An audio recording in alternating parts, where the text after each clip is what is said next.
Assalamualaikum warahmatullahi wabarakatuh. Perkenalkan, nama saya Febri Raihan Nepawat. Saya dari kelas 3B Prodi Anestesi.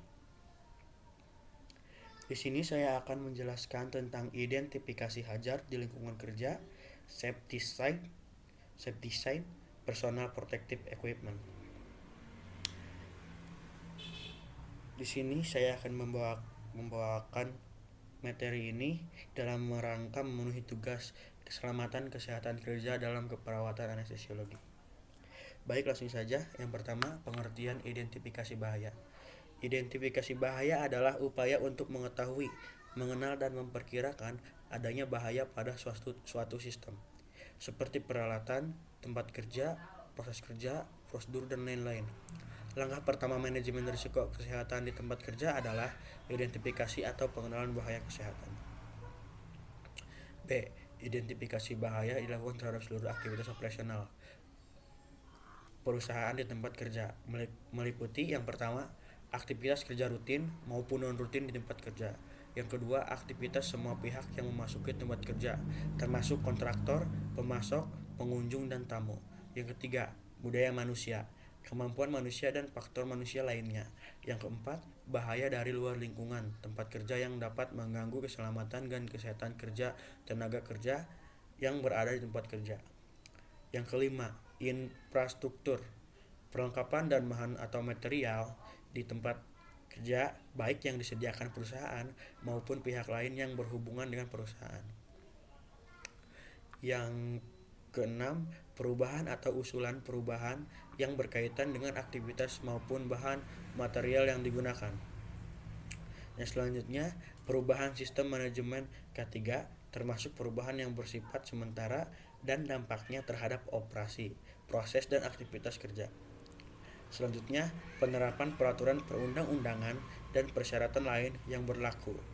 Yang terakhir, desain tempat kerja, proses, instalasi mesin atau peralatan, prosedur operasional, struktur organisasi, termasuk penerapannya terhadap kemampuan manusia. C. Faktor-faktor bahaya. Yang pertama, biologi, contohnya jamur, virus, bakteri, mikroorganisme, tanaman, dan binatang. Yang kedua, contohnya adalah dari kimia, bahan atau material, gas, uap, debu, cairan beracun, berbahaya, mudah meledak, menyala, terbakar, korosif, iritan, bertekanan, reaktif, radioaktif, oksidator, penyebab kanker, bahaya pernapasan, membahayakan lingkungan. Yang selanjutnya adalah faktor fisik atau mekanik, yaitu dapat berupa infrastruktur, mesin, alat, perlengkapan, kendaraan, alat berat, ketinggian, tekanan suhu, ruang terbatas atau terkurung, cahaya, listrik, radiasi, kebisingan, getaran, dan ventilasi. Yang selanjutnya adalah faktor biomekanik, contohnya postur atau posisi kerja mungkin salah dalam bekerja yang dapat membahayakan tenaga kerja tersebut, pengangkutan manual, gerakan berulang, serta ergonomi tempat kerja, alat atau mesin. Selanjutnya ada faktor psikis atau sosial, yang itu terdapat di dalam tenaga kerja itu sendiri ya. Faktor psikis atau sosial, berlebihnya beban kerja, komunikasi, pengendalian manajemen, lingkungan sosial tempat kerja, kekerasan, dan intimidasi. Yang selanjutnya, dampak lingkungan, contohnya air, tanah, udara, ambien, sumber daya energi, sumber daya alam, flora, dan fauna. D. 6 langkah identifikasi bahaya dan penilaian risiko sesuai standar OSHA. Seperti yang kita ketahui, OSHA adalah salah satu organisasi tentang keselamatan kerja ya. Yang pertama, dari 6 langkah identifikasi bahaya tersebut, yang pertama adalah kumpulkan semua informasi mengenai bahaya yang ada di tempat kerja. Yang kedua, lakukan inspeksi secara langsung untuk menemukan potensi bahaya yang ada di tempat kerja. Yang ketiga, lakukan identifikasi bahaya terhadap kesehatan kerja. 4. Lakukan investigasi pada setiap insiden yang terjadi. 5. Lakukan identifikasi bahaya yang terkait dengan situasi darurat dan aktivitas non-rutin. Yang keenam, kelompokkan sifat bahaya yang teridentifikasi. Tentukan langkah-langkah pengendalian sementara. dan tentukan prioritas bahaya yang perlu pengendalian secara permanen.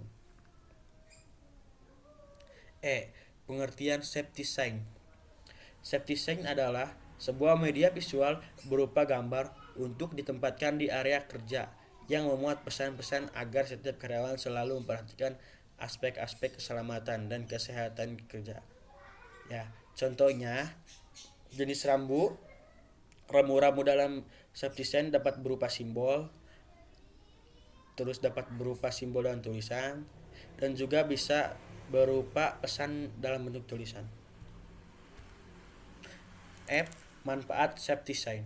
Yang pertama adalah menarik perhatian terhadap adanya keselamatan dan kesehatan kerja. Yang kedua, menunjukkan adanya potensi bahaya yang mungkin tidak terlihat. Yang ketiga, menyediakan informasi umum dan memberikan pengarahan. Yang keempat, mengingatkan para karyawan untuk menggunakan peralatan pelindungan diri. Yang kelima, mengindikasikan di mana peralatan darurat keselamatan berada. Yang terakhir, memberikan peringatan waspada terhadap beberapa tindakan yang atau perilaku yang tidak diperbolehkan. Yang terakhir adalah kita akan membahas personal protective equipment atau bahasa Indonesia adalah alat pelindung diri. Alat pelindung diri. Jadi pengertiannya adalah alat pelindung diri atau APD, kelengkapan yang wajib digunakan saat bekerja sesuai bahaya dan risiko kerja untuk menjaga keselamatan pekerja itu sendiri dan orang-orang di sekelilingnya. Seperti yang kita ketahui di dalam masa pandemi Covid ini, jika kita melihat langsung atau tidak langsung, misalnya kita lihat di televisi, kita melihat tenaga-tenaga kesehatan memakai helm atau APD yang pokoknya menurut kita ribet ya, tapi itu merupakan APD, alat pelindung diri. Seperti yang kita ketahui, virus corona ini atau COVID-19 mudah tertular ya. Jadi tenaga kesehatan diwajibkan menggunakan alat pelindung diri yang sesuai. Nah, di sini contoh-contoh kelengkapan alat pelindung diri. Sebelumnya, kewajiban ini sudah disepakati oleh pemerintah melalui Departemen Tenaga Kerja dan Transmigrasi Republik Indonesia. Hal ini tertulis di Peraturan Menteri Negara Kerja dan Transmigrasi. Nah, contoh-contohnya kita bisa lihat di sini. Contoh yang pertama adalah safety helmet. Safety helmet yaitu fungsinya sebagai pelindung kepala dari benda yang bisa mengenai kepala secara langsung. Jadi ini untuk melindungi kepala kita ya dari bahaya-bahaya. Yang kedua ada sabuk pengaman. Sabuk pengaman berfungsi sebagai alat pengaman ketika menggunakan alat transportasi ataupun peralatan lain yang serupa. Ya contohnya saja kita di mobil. Ya, kita di mobil wajib harus menggunakan sabuk pengaman. Karena itu dapat meminimalisir ketika kita misalnya amit-amit ya tabrakan atau apa gitu, kecelakaan lah pokoknya di dalam berkendara. Selanjutnya sepatu karet atau sepatu boot ya sering kita kenal. Sepatu karet atau sepatu boot ini berfungsi sebagai alat pengaman saat bekerja di tempat yang becek ataupun berlumpur. Kebanyakan dilapisi dengan metal untuk melindungi kaki dari benda tajam atau berat, benda panas, cairan kimia dan sebagainya. Jadi sepatu boot ini sangat penting ya bagi kita dalam bekerja terutama.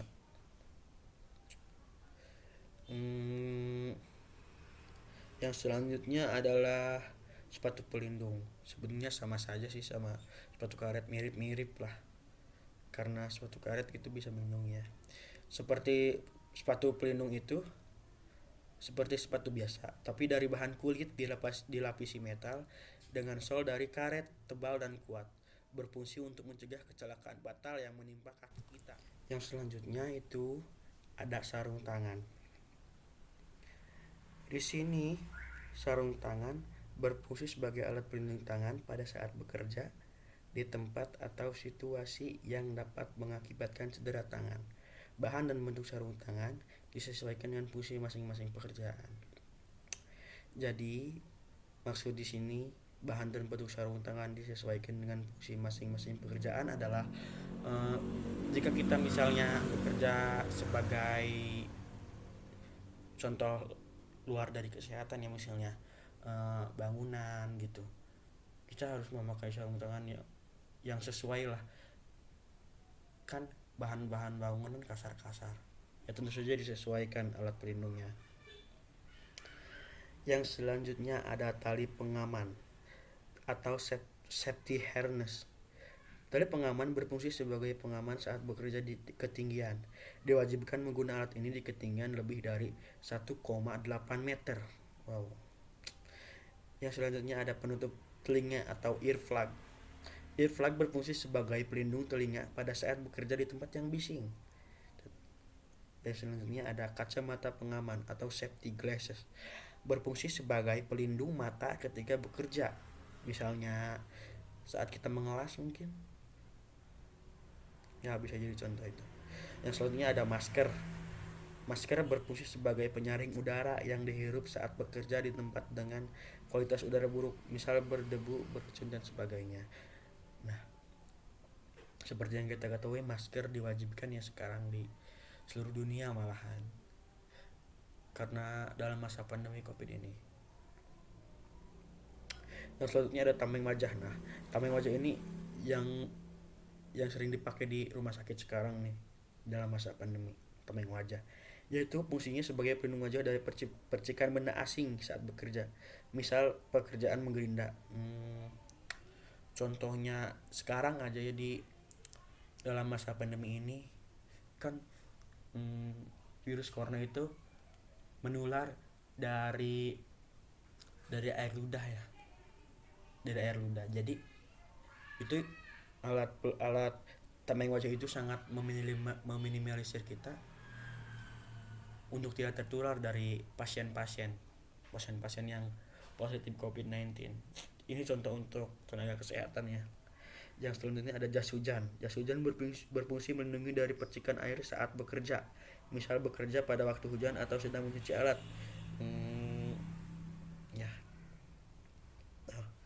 Dan yang terakhir adalah kesimpulan. Jadi kesimpulannya adalah identifikasi bahaya adalah upaya untuk mengetahui, mengenal, dan memperkirakan adanya bahaya pada suatu sistem seperti peralatan, tempat kerja, proses kerja, prosedur, dan lain-lain. Selanjutnya adalah safety sign. Safety sign kesimpulannya adalah sebuah media visual berupa gambar untuk ditempatkan di area kerja yang memuat pesan-pesan agar setiap karyawan selalu memperhatikan aspek-aspek keselamatan dan kesehatan kerja. Sedangkan yang alat pelindung diri atau APD kesimpulannya adalah APD kelengkapan yang wajib digunakan untuk bekerja sesuai bahaya dan risiko kerja untuk menjaga keselamatan pekerja, itu untuk menjaga keselamatan pekerja dan orang di sekelilingnya. Baik, mungkin cukup itu yang dapat saya sampaikan dalam presentasi kali ini. Kurang lebihnya saya mohon maaf. Wassalamualaikum warahmatullahi wabarakatuh. I got broads in Atlanta, just to throw me in the family.